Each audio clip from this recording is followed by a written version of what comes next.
Vruću agdu dodajemo na vrući patišpanj, odnosno nutmu. Vruće na vruće.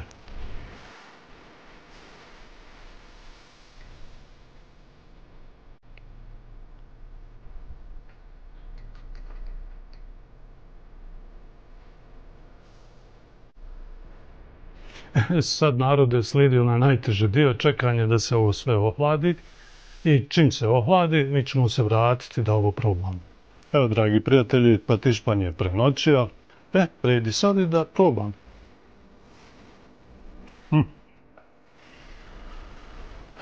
Sočno, ukusno, sve kako treba, čak malo i zanimljivo, vidite kako je to šareno.